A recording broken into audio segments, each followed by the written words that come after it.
로마서 11장 1절입니다.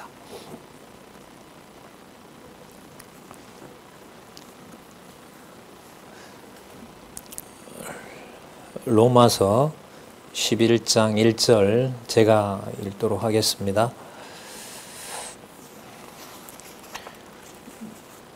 그러므로 내가 말하노니 하나님이 자기 백성을 버리셨느뇨? 그럴 수 없느니라. 나도 이스라엘인이요 아브라함의 씨에서 난 자요 베냐민 지파라. 한 절만 일단 읽었습니다. 우리 교재는 성경 강론 15권 8223페이지 준비하신 화면에 있습니다. 우리 잠시 보면서 주제를 잠시 확인하고요. 오늘 확인할 내용이 무엇인지 간단하게 확인한 다음에 본문을 한번 따라가 보도록 그렇게 하겠습니다. 예, 여기 보시면은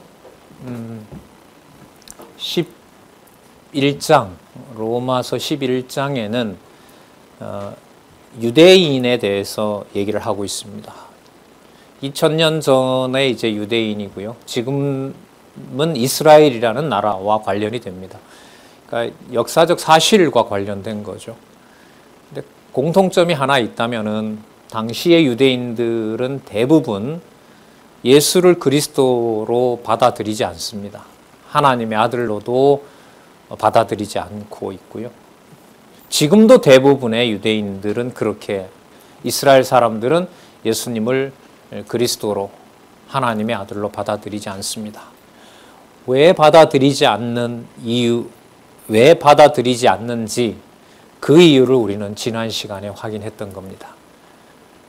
유대인들이 예수를 그리스도로 받아들이지 않게 하시면서 그 하나님 백성들 자리에 이방인들에 속한 여러분들과 저를 포함한 이방인들이 하나님의 자녀가 되는 놀라운 사건을 하나님께서 준비하신 거죠.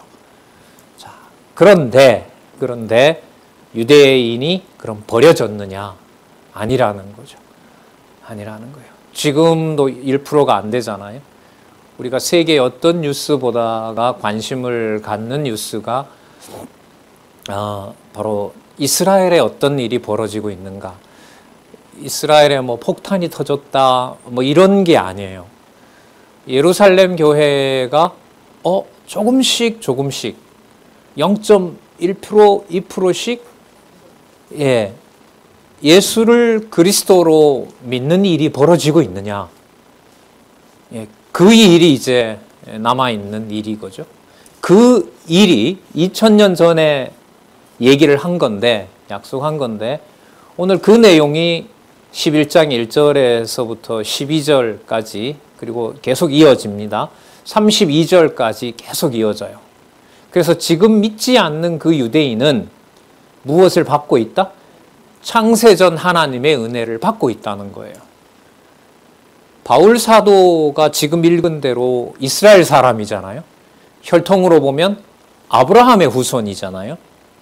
그리고 베냐민 지파입니다. 베냐민 지파는 그 남쪽, 북쪽 이스라엘이 갈라질 때 유대와 함께 다윗의 친구였던 요나단이, 그 요나단이라는 친구가 자기 목숨보다 다윗을 사랑했잖아요. 자기 목숨보다 다윗을 사랑했다는 거예요.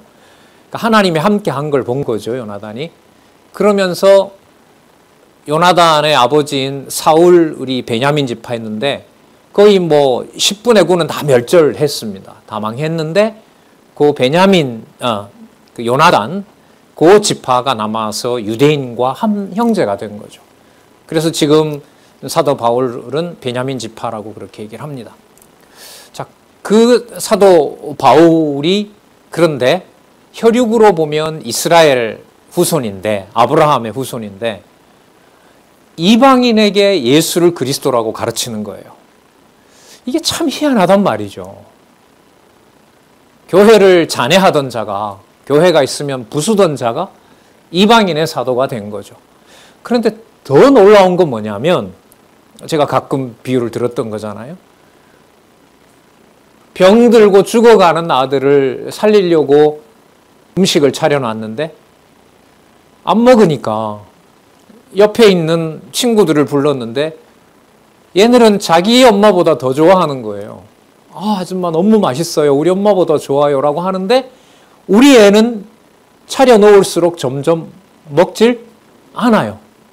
안 먹어요. 이런 경우가 된 거예요. 사도 바울이 복음을 전하면은 본 족속인 유대인들도 받아들이고 그리고 이방인도 받아들이면 얼마나 좋아요. 근데 그건 우리가 예측하는 것이고 바울이 예측하는 거죠. 인간 바울이.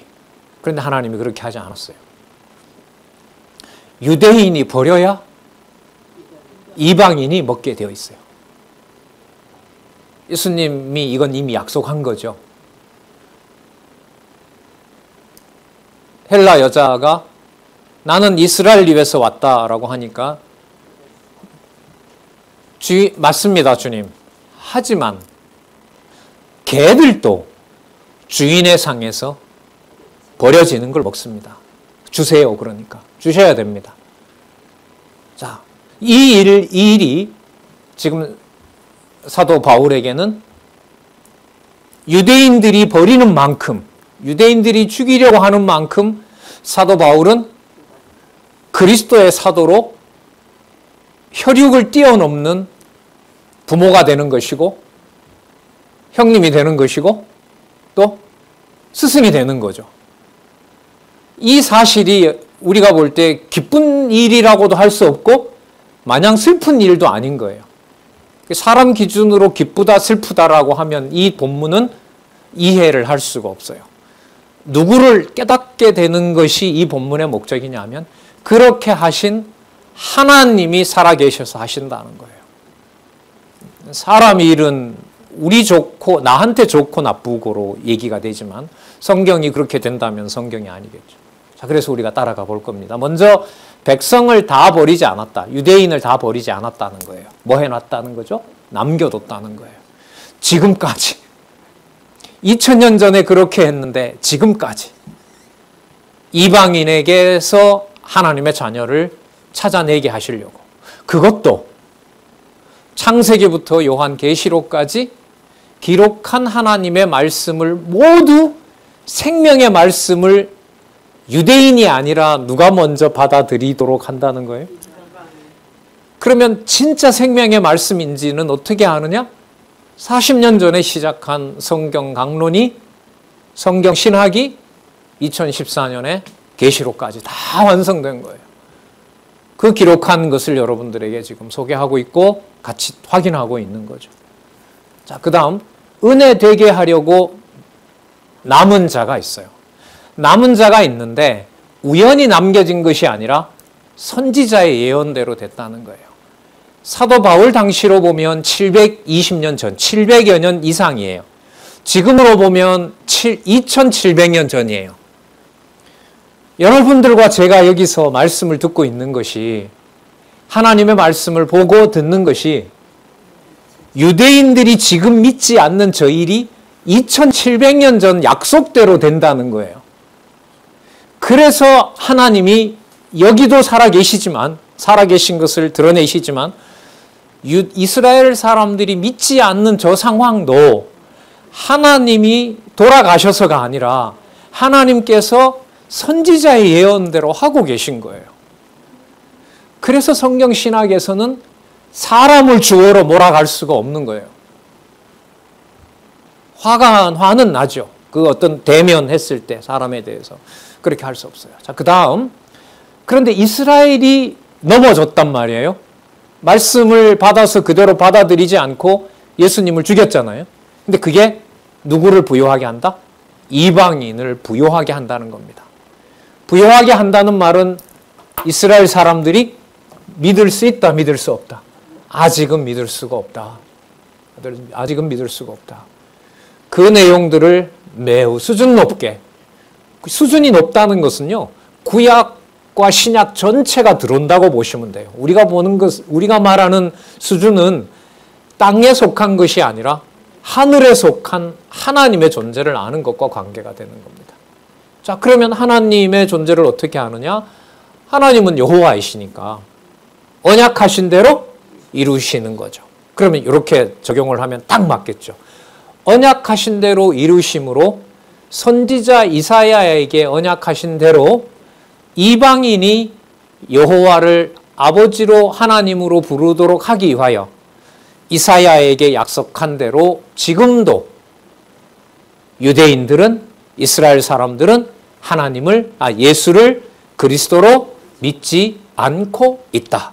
따라서 이스라엘 사람들이 믿지 않고 있고 여러분들과 제가 믿어지도록 하시는 은혜는 하나님께서 살아계신 증거다. 그게 오늘 11장 1절에서부터 12절 내용이에요. 그 내용들이 이제 한 절 한 절 연결이 되면서 기록이 되어 있습니다. 볼까요?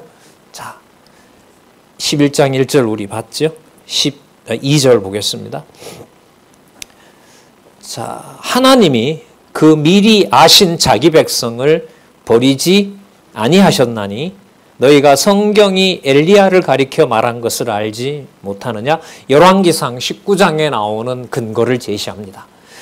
그때 엘리야를 아합과 이세벨이 북쪽 이스라엘에 사악하고 아주 간악한 왕비가 있었죠.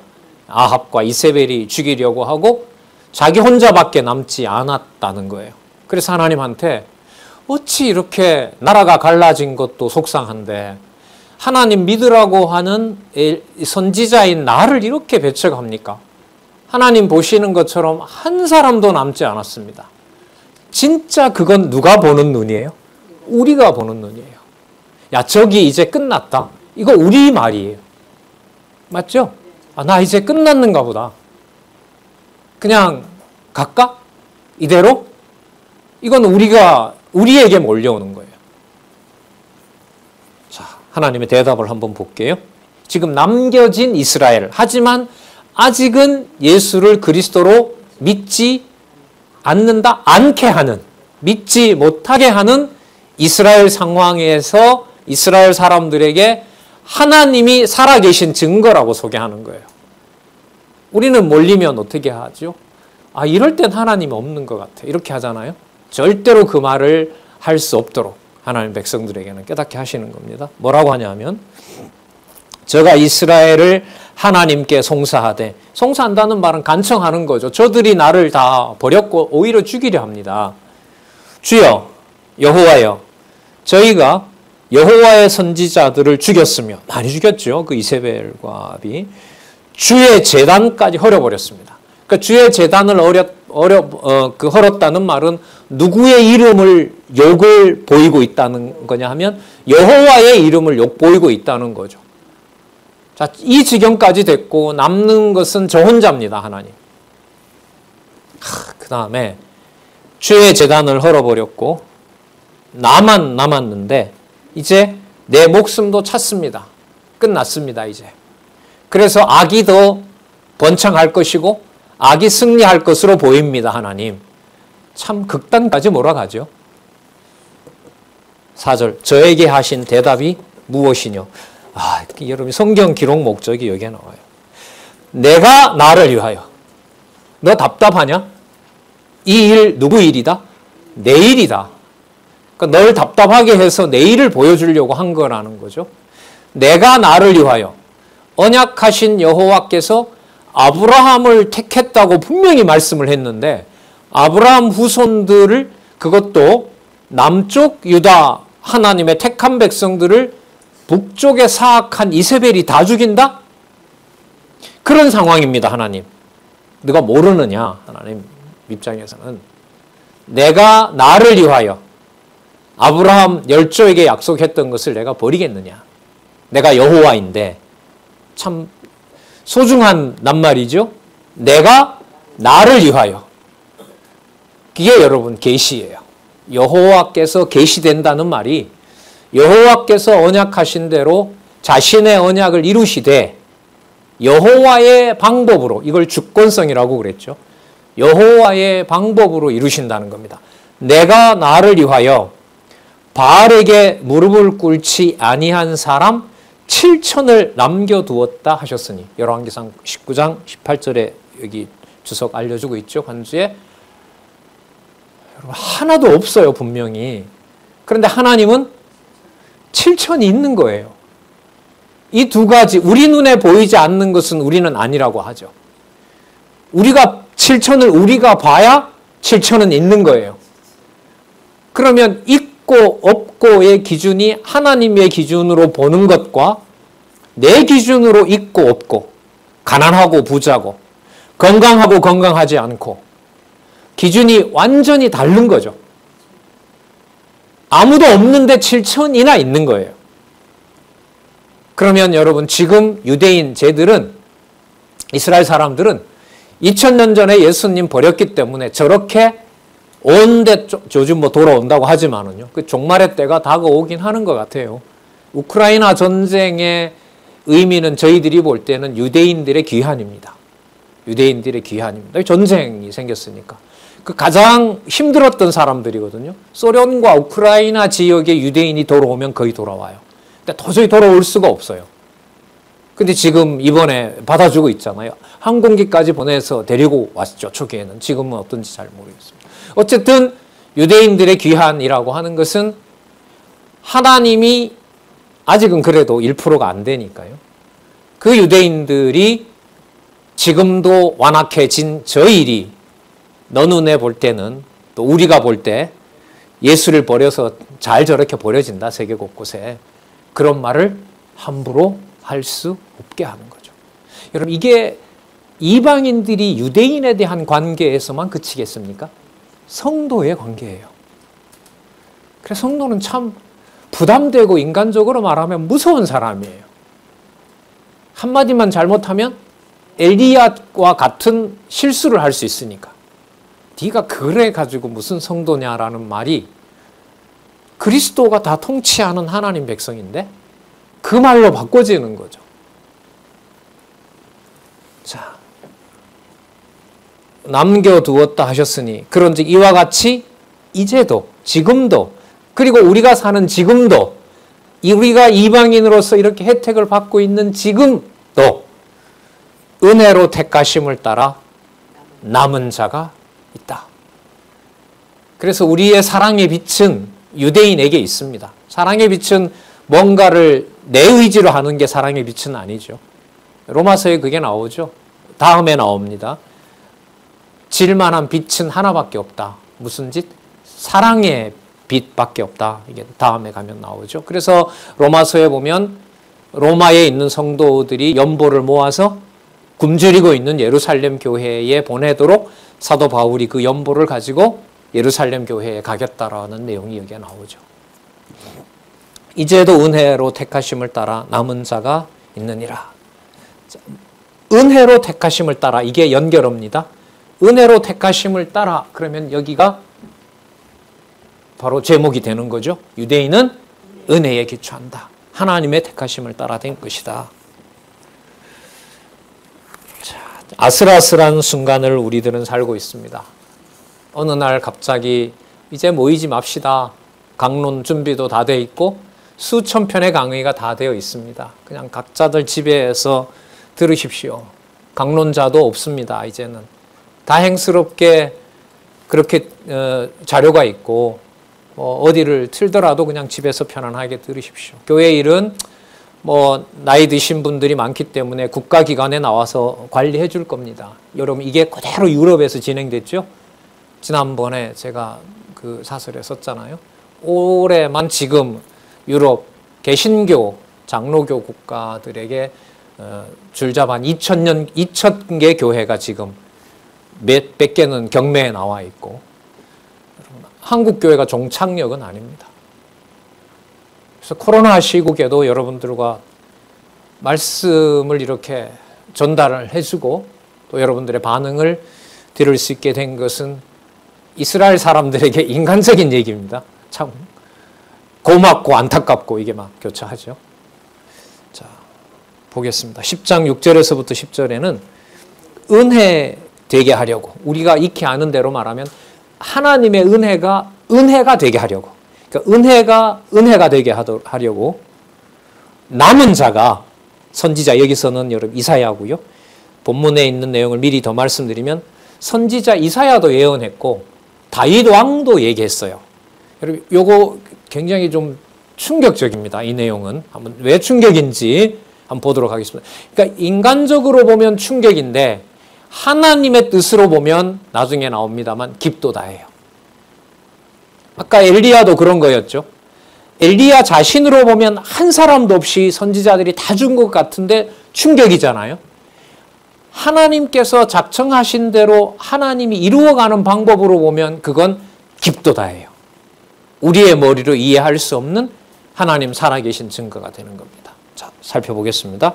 구약 근거로 이스라엘 백성들에게 남은 자가 있다는 사실을 알려주면서 이방인들에게 자랑하지 말고 우쭐대지 말라는 말씀으로 연결이 되고 있는 겁니다. 자, 11장 6절 만일 은혜로 되었다면 행위로 말미암지 않음이니 이건 이해 다 되시죠? 하나님께서 은혜를 베푸셨는데 내가 뭔가 보탤 게 있다면 은혜가 될 수가 없는 거죠. 그렇지 않으면 은혜가 은혜되지 못하느니라. 자, 그러면 어떻냐? 이스라엘이 구하는 그것을 얻지 못하고, 여러분 이스라엘인 바울이 이 말을 한다고 생각해 보세요. 아까 예를 들었던 그 아들을 주고 아들이 쇠약해져 가고 죽어가는 아들이 옆에 음식을 잘 먹고 있는 아들 경우로 생각을 한번 해보세요. 자, 이스라엘이 구하는 그것을 얻지 못하고 오직 택하심을 입은 자가 얻었고, 지금 경우는 택하심을 입은 자들이 누구로 드러나고 있습니까? 이방인으로 드러나고 있는 거죠. 내가 쟤들한테 좋은 엄마로, 좋은 아주머니로 알려지려는 게 이 상황이라는 걸 이 부모가 얘기하고 싶겠어요? 아들이 살아야죠. 내 백성이 살아야죠. 쟤들이 잘 먹고 잘 크는 거하고 나와 상관이 없죠. 그런데 하나님의 하시는 일로 보면 걔들도 이 엄마의 은혜를 받아야 된다는 거예요. 하나님의 정하신 뜻은.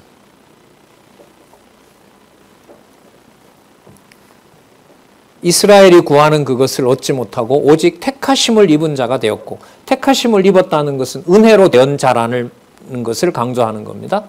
그 남은 자들은 완악하여졌느니라. 여기서 남은 자라 하죠. 그러니까 지금 상황은 뭐냐면 완악한 거죠. 완악하죠. 우리 복음 전하는 선교사들 집 가면서 폭탄도 던지기도 하고요. 제가 학교 다닐 때 그 교수님은 식당에서 히브리 배우로 히브리 구약학 하러 가셨다가 그 식당에 밥 먹는 중에 폭탄이 터져가지고 비고 뭐고 다 이렇게 이르셨어요. 그래서 다리도 지금 불편하시고 한데 이런 열린 공간에서 말씀하면 질문이나 이런 거 못 들으세요. 가까이 오라 그러고 아니면 정 못 들으면은 글로 써달라고 그럽니다. 나중에 알고 보니까 대학 식당에서 밥 먹다가 거기에 폭탄이 터진 거죠. 예. 지금도 그 위험 상황은 열려 있는 겁니다. 왜 저렇게 완악하다고요? 성경은? 지금 여기 계신 또 이 방송을 보고 있는 이방인인 여러분들과 저에게 은혜로 택하심을 된다는 거 알게 하려고. 이걸 사도 바울인들 상상했겠습니까? 상상할 수 없겠죠. 그러면 이 경우만 그럴 건가요? 아니면 여러분들과 제가 하나님의 자녀된 사건 자체가 이 놀라움일까요? 이 놀라움인 거죠. 이걸 우리는 내 좋은 데서만 뽑아서 성경을 보는 게 아니라 창세기에서부터 계시록까지 여러분들 보시는 이 도표 안에 모든 창조부터 심판까지 사건에서 하나님 살아계신 것을 본다는 거죠. 진짜 감사하죠. 너무너무 감사한 일입니다. 어쩌다가 이런 복이. 참. 자, 또 보겠습니다. 그 남은 자들은 완악하여졌느니라. 자, 이게 우연이 된 것이 아니라 8절에 기록된 바라는 말은 언약하신 대로 이루어졌다, 이 말을 하기 위한 거예요. 자, 기록된 바, 어디에 기록이 되어 있냐면 이사야 29장에 기록되어 있습니다. 이사야 선지자에게. 이사야 선지자는 북쪽 이스라엘이 망하는 것을 경고하고 북쪽 이스라엘이 망하고 남쪽 유다도 아수르한테 거의 망했을 때 그 상황을 봤던 선지자죠. 기록된 바 하나님이 오늘날까지 저희에게 혼미한 심령과 깨달을 수 없는 그 생각을 준 거예요. 심령과 보지 못할 눈과 듣지 못할 귀를 주셨다 함과 같으니라. 사도 바울이 이걸 거부할 수가 없어요. 구약의 언약된 대로 이루어진 거기 때문에. 그래서 성경을 하나님께서 왜 공부하게 하느냐? 내 뜻대로 이루어지지 않았다고 분노하는 것이 아니라 하나님의 뜻대로 이루어졌다는 것을 깨닫고 찬양하도록 하기 위해서 진리의 말씀을 여러분들과 저에게 들려주시잖아요. 그걸 한마디로 말하면 뭐라고 할 수 있냐면 뭐예요? 그게 양육이에요. 그래서 이 제목이 맞아요. 귀한 제목이에요. 로마서가. 로마서 우리 11장이니까 절반 이상 지나왔죠. 칭의의 복음으로. 자, 칭의 오늘 배웠습니다. 뭐로 된 것이다? 은혜로 된 것이다. 언제? 창세전에. 자, 성경의 근거로 보면 구약에 이사야 선지자가 이스라엘 백성들이 완악해져야 이방인에게 은혜로 부를 자녀가 있고 그 자녀를 불러낸다는 것이 이루어지기 때문에 이사야는 많이 나와서 우리가 익숙한 것 같은데요. 그 다음 내용은 우리를 더 깜짝 놀라게 합니다. 볼게요. 또 다윗이 가로되, 다윗이 등장합니다. 다윗 왕이죠. 이스라엘 백성을 다스리는 왕입니다. 저희 밥상이 올무와 덕과 거치는 것과 보응이 되게 하옵시고 저희 눈은 흐려 보지 못하고 저희 등은 항상 굽게 하옵소서.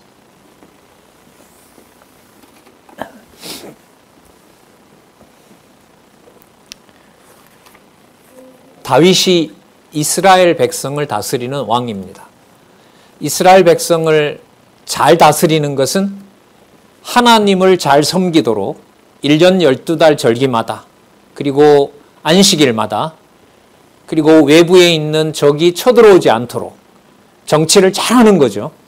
계명 율례에 따라서 그리고 율례를 잘 지키면서 안식일부터 시작해서 하나님 섬기는 제사를 잘 드리도록 제사장을 보필하면서 하나님의 백성을 여호와께로 인도하는 왕이 아닙니까? 그런데 이 왕이 무엇을 깨닫게 되냐 하면 자기가 다스리는 이 이스라엘 백성들이 성전까지 지어놨는데 성전까지 지어놓고 성전에서 제사하는 방법까지 모두 다 상세하게 창세기, 출애굽기, 레위기에 기록을 했는데도 불구하고 그렇게 제사를 드리는 이스라엘 백성들이 그 드리는 제사와 율법을 지키는 것이 전부 올무가 되도록 하나님이 작정해 놓았다는 것을 다윗이 깨닫게 된 거예요. 여러분과 제가 한 나라의 왕인데 나라를 잘 다스리고 싶어요. 그런데 하나님이 작정해 놓은 건 뭐냐 하면 그 나라 백성들이 모든 준비를 다 해줬어요. 성전도 지어주고 성전을 어떻게 관리해야 되는지 제사장도 보내주고 제물을 어떻게 하면 되는지 양 잡는 거, 양 한 마리를 완전히 하나님이 기뻐하는 제사가 무엇인지도 다 알려줬어요. 율법 조항은 눈 뜨면서부터 저녁 잘 때까지 1월 1일부터 12월 달 마지막 달까지 하루하루 뭘 해야 되는지도 다 가르쳐줬어요. 그러니까 하나님의 사랑이 이만한 게 없는 거죠. 그런데 그 받았던 말씀과 하나님 섬기는 방법이 전부 하나님을 배신하고 하나님을 버리는 것이라는 거예요. 그러니까 왕이 자기 백성, 다윗 왕이 자기 백성을 하나님 앞으로 더 인도하려고 하면 할수록 백성들이 뭔가 눈에 보이는 것처럼 하는 것 같지만 여기 있는 대로 읽어볼게요. 저희 밥상이. 그러면 이 밥상은 무엇으로 이해하면 되냐? 모세의 법, 율법이라고 생각하시면 돼요. 자, 근데 그 율법을 우리가 이미 지나왔는데 여러분 기억하실런지 모르겠어요. 유대인은 율법을 행해서 자기 의를 이룬다고 했어요. 앞에 나왔었거든요. 이방인은 어떤 그런 것도 한 적이 없어요. 율법하고 아예 상관이 없었으니까. 그런데 그 이방인을 하나님의 자녀로 불렀다는 거예요. 방법은 여기 나와 있는 대로 저희 밥상이 유대인들이 받았던 말씀과 진리와 하나님을 섬기는 것이 뭐가 된다? 올무가 돼요. 하나님 우리 지켰잖아요. 아니, 그건 거짓으로 지킨 거기 때문에 그거 너희들 다 망하는 일이 된다. 덫이 된다. 걸려 넘어지는 것이 된다. 그 다음 더 충격적인 거, 보응이 된다. 여러분, 하나님의 성전을 지어놨는데 하나님의 성전이 뭔가 하나님을 섬기는 것처럼 보였는데 그게 하나님이 벌 주는 일이라는 거예요. 하나님 우리 바쳤잖아요. 바쳤는데 그거 날 속인 거다. 그런데 이 예언을 누가 했냐 하면 이스라엘 나라를 잘 다스리고 싶어 했던 다윗에게 이 약속이 되어 있다는 거예요. 이 사건은 여러분 하나로 정리가 돼요. 무슨 사건이냐면 아브라함의 혈통으로는 2000년을 살았고 모세가 준 법부터 시작해서 생명의 말씀, 예수님의 말씀으로 보면 요한복음 5장 39절에 영생의 말씀을 받았던 유대인들이 그 말씀을 받아서 눈앞에 온 영생의 말씀인 예수님을 뭐 해버렸어요? 죽여버리는 일이 올무가 되고 덫이 되고 거치는 것이 되고 보응이 된 거예요. 지금까지. 뭘 위하여? 여러분들과 제가 오늘 이렇게 말씀을 듣도록 하기 위해서. 우리가 아직 가진 않았지만 그 11장 33절로 이미 가 있죠. 깊도다. 하나님의 지혜와 지식에 부요하며. 우리 마음은 사실 벌써 거기 가 있습니다. 그 과정을 우리가 지금 따라가고 있으니까요. 저는 이거 다시 보면서 진짜 충격이었어요. 자, 10절에 볼게요. 저희 눈은 흐려 보지 못하고. 눈앞에 율법이 있고 하나님을 어떻게 섬기면 되는 줄 아는데 진짜 눈앞에 예수님이 있는데 예수님이 하나님의 아들이라고 하니까 받아들일 수가 없어요. 나사렛에서 무슨 귀한 게 나오느냐.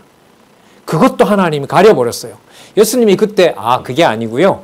제가 원래 예루살렘에 태어났습니다. 났는데 무서워서 헤롯이 죽이려고 하기 때문에 애굽에 갔다가 약속대로 갔다가 다시 돌아와서 나사렛 사람으로 불려야 되기 때문에 나사렛에서 살아서 여러분들이 나사렛 사람으로 알고 있습니다. 그렇게 설명하면 되잖아요. 근데 그렇게 설명하면 안 돼요. 왜 안 되냐 하면 유대인들이 예수님을 나사렛 출신으로 알고 나사렛에 선한 것이 나오지 않아야 된다고 알고 있는 구약의 잘못된 지식으로 예수님을 뭐 해야 돼요? 죽여야 되기 때문에. 누구 책임인가요? 이런 말 할 수 있습니까? 없어요. 누구 책임이 아니에요. 하나님이 살아 계실 뿐이에요. 하나님 책임이라고요? 그건 우리 기준이고요. 하나님이 창세전에 언약하신 대로 은혜 베푸는 방법이 이거예요. 그래서 이 말씀을 가지고 자기 좋을 대로 함부로 하는 것 이 자체는 이미 유대인들에게 쏟아진 진노죠. 자, 그 다음 한 구절 더 설명을 해볼게요. 흐려보지 못하면 어떤 일이 생기느냐. 제가 볼 땐 이게 다 논리적이에요. 저희 등은 항상 굽게 하옵소서. 여러분, 등이 굽은 경우가 주인이 그런 모습입니까? 종이 그런 모습입니까? 영화나 뭘 보시면 일상사가 그렇죠. 애가 잘못하면 여러분 와서 서요? 굽혀요? 굽혀요. 종이 굽힙니다. 그 영화 여러분 아시죠? 노틀담의 곱추. 저주바단. 그 곱추는요, 들 수가 없어요. 신체 구조상. 그럼 그런 구조가 평생 뭘로 살아야 돼요? 종으로 산다는 표시예요. 이거라는 거예요. 저희 등은 항상 굽게 하옵소서. 어디에 종노릇해요? 사망의 종노릇하도록 그렇게 정해져 있다는 거죠. 노예처럼 굴종을 당한다는 거죠. 그런데 그들의 말은 자기네가 누구의 아들이라고 자부하는 거예요.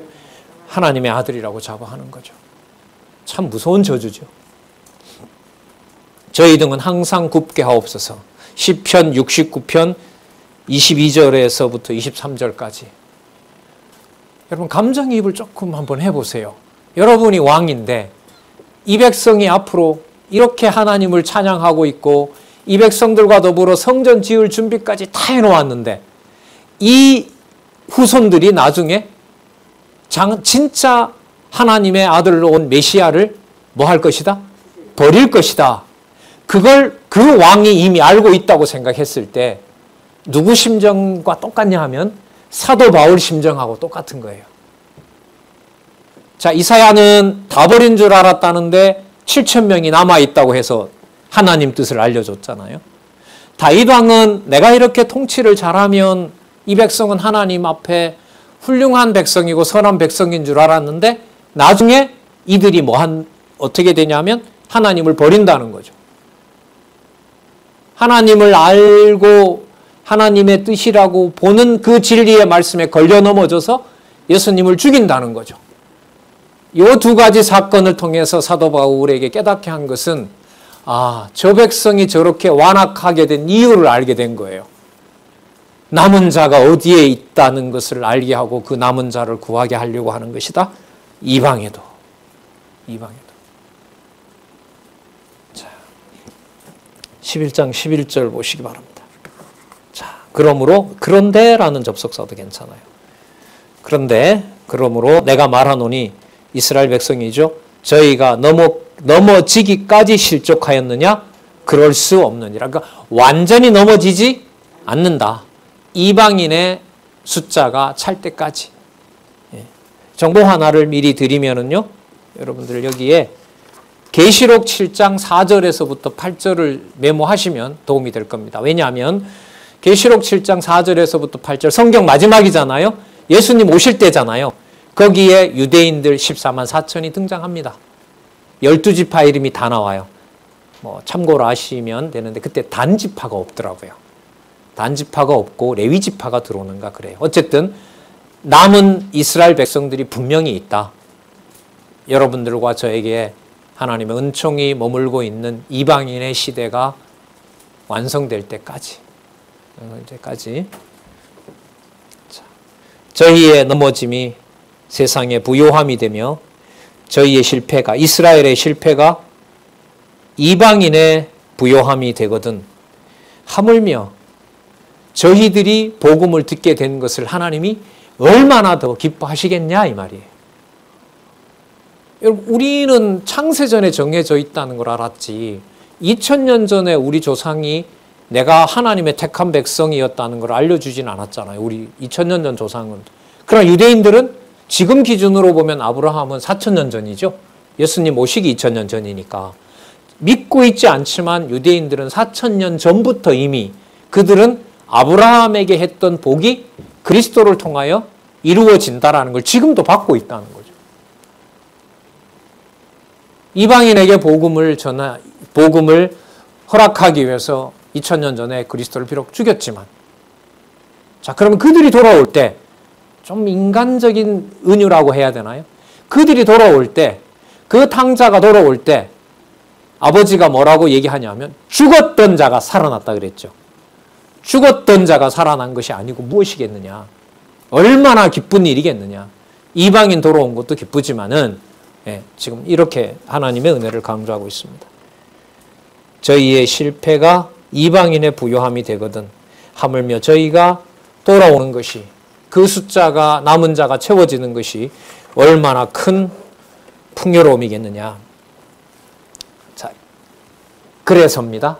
그래서 자, 택자로 갑니다. 그래서 지금은 믿고 있지 않지만 남은 유대인들, 유대인들이 믿지 않으므로 이방의 택한 백성들. 그럼 이때 여러분 이 택자는 누구와 누구를 다 포함하는 걸까요? 여기 나오네요. 이방인과 이스라엘 전체를 포함하는 겁니다.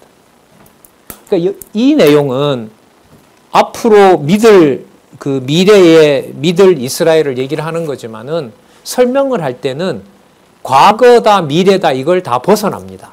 왜 벗어나냐 하면 초점을 지금에다 맞추고 미래에다 맞추는 것이 아니라 구약을 이야기하면서 구약의 내용에는 그게 창세 전에 이미 작정되어 있다라고 하는 거기 때문에 진리의 말씀을 구약을 인용하고 미래를 얘기하고 과거를 얘기하는 것은 시간 세계가 아닌 창세 전부터. 그래서 여러분 이 강론집은 두 번째 단락에서 꼭 그 모든 진리의 말씀이 어디에 기초하냐고 밝히고 있냐면 창세 전이라는 걸 꼭 밝히는 겁니다. 그래서 이게 절대적 진리가 되고 권위 있는 말씀이 되는 거예요. 자, 조금 더 시간 될 때까지 보겠습니다. 먼저 11장 13절부터 18절까지 이방인과 이스라엘의 관계를 가루와 나무 비유로 설명합니다. 이 가루는 여러분 그 하나님 앞에 드렸던 그 속건제에 보면 가루 제사가 있잖아요. 그죠? 요제 이런 거. 그 제사를 얘기를 하는 겁니다. 하나님께서 제사장을 통해서 제사를 받아주면 나머지 이스라엘 백성들이 먹는 모든 음식, 그 가루가 빵이 거룩한 음식이 되는 것하고 똑같죠. 자, 이걸 뿌리에다가 얘기를 하는 겁니다. 뿌리가 가지를 키웁니까? 가지가 뿌리를 만들어냅니까? 뿌리가 가지를 만들어내잖아요. 거기에 돌감람나무 신세였던 이방인이 접붙인 거잖아요. 그런데 자기가 자란다고 뿌리를 밟아버려요?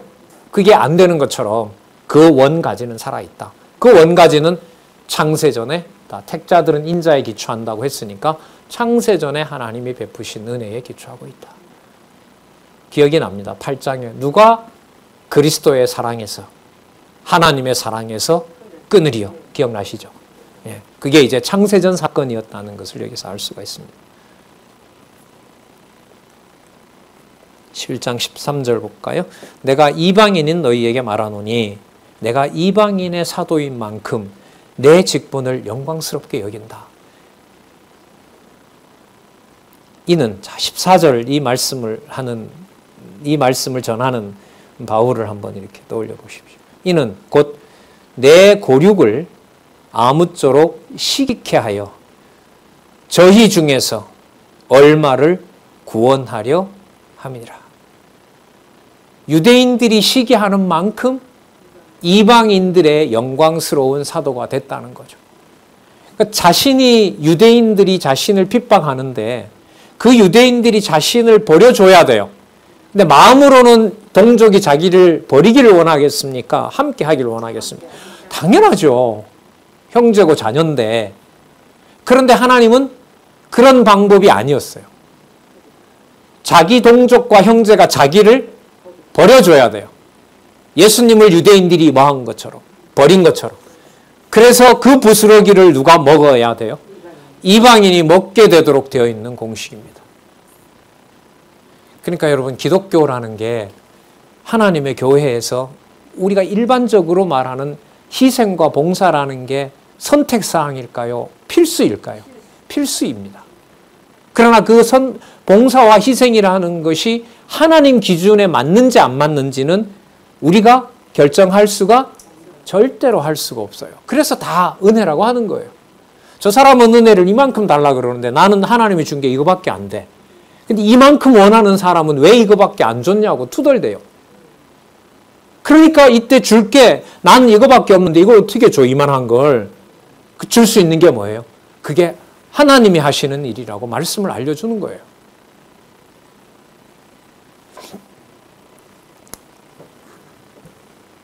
(14절) 읽었죠. 15절 저희를 버리는 것이 유대인이죠.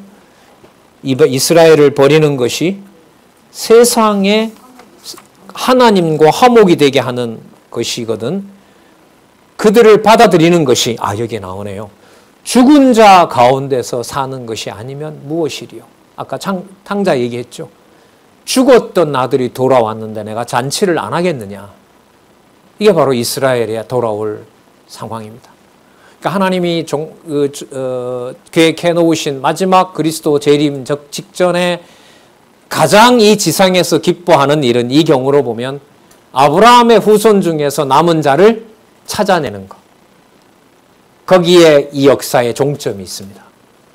그 종점의 준비를 글쎄 9월 달에 그 성경 개론 히브리어로 번역하신 선교사님이 오신다고 제가 들었는데 지난번 강의는 좀 성경신학에 미치지 못해서 좀 실망스러웠는데 어쨌든 이스라엘 소식은 또 들을 수가 있겠죠.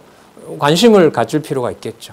스마트폰에 일주일에 한 번씩은 이스라엘 기독교 수, 이스라엘 기독교인 숫자, 이스라엘 기독교인 얼마나 되나 이런 거 일주일에 한 번씩 아니면 한 달에 한 번씩 쳐보시면 우리가 이 로마서 2000년 전에 기록한 이 말씀에 관련을 해서 우리에게 말씀이 아직도 이렇게 보존되는 이 고마움을 또 한번 생각할 수 있는 계기가 되겠죠. 자, 좀 더 볼게요. 16절 제사하는 처음 익은 곡식가루가 거룩한 즉 떡덩이도 그러하고 뿌리가 거룩한 즉 가지도 그러하니라. 17절 가지 얼마가 꺾여졌는데 돌감나무인 내가는 이방인이죠. 이방인 성도 그들 중에 젖붙임이 되어 참 감람나무 뿌리의 진액을 함께 받는다는 거죠. 그 영양분을 너희들이 지금 받고 있다. 그런데 거기에 젖붙임 받아서 본래 본가지가 꺾여졌다고 그 가지를 멸시하고 자랑하고 우쭐대고 그렇게 하지 말라. 그렇게 할 수가 없다. 아마 이 상황으로 보면요. 로마에 온 유대인들이 분명히 당하고 있습니다. 로마 교회 성도들이. 야, 너네들 예수님 죽였다며. 이 같은 공간 안에 이방인 성도도 있고 유대인들로서 예루살렘에서 예수님 죽이는데 동참했던 성도가 있을 수도 있죠. 야, 저 사람도 광장에서 예수님 죽일 때 저 사람도 죽이라고 손든 사람이래. 근데 이 사람이 오순절 성령이 임해서 개종했어요. 여러분 이 자리에 앉아있기가 편할까요? 불편할까요? 근데 다른 데 가고 싶지 않죠. 왜? 말씀 듣고 싶으니까. 그러면 이방인들이 잘해주고 싶으세요? 잘해주고 싶지 않으세요? 전 되게 힘들 것 같아요. 저게 예수님을 죽여놓고 여기 와서 또 개종했다고 같이 해? 그리고 멀리 왔으니까 뭐도 해줘야 돼요. 먹을 거 챙겨줘야죠. 잠자리 제공해야죠. 로마인 성도인 이 자존심 강한 로마 제국 시민으로서 저 사람들 잘 안 왔으면 좋겠는데 진짜 인간적인 생각이죠. 그래서 바울이 그걸 너무나 잘 깨닫고 자기 상황을 얘기를 하고 있어요. 여러분 이게 이렇게 된 겁니다. 이게 하나님의 자 제목 한번 볼까요? 택자들은 유대인이든 이방이들은 창세전 하나님의 자비하심에 근거합니다. 그것도 하나님이 깨닫게 하셔야 양육이 됩니다. 참 말씀이 놀랍죠? 진짜 말씀이 놀랍습니다. 천천히 한번 따라가 보시기 바랍니다. 자, 18절 그 가지들을 향하여 자랑하지 말라는 거예요. 자랑해? 그러면 너가 뿌리를 보존하냐? 뿌리가 널 보존하냐? 뿌리지 않느냐? 함께 독참했던 저 사람들이 저렇게 아우성을 쳤기 때문에 당신이 복음을 듣는 거예요. 자긍하지 마세요. 우쭐대지도 마시고 자랑하지도 마시고. 여러분 달리 무슨 기독교 윤리학을 이래라 저래라 강조하지 않아도 될 것 같아요. 이 정도 상황 설명이면.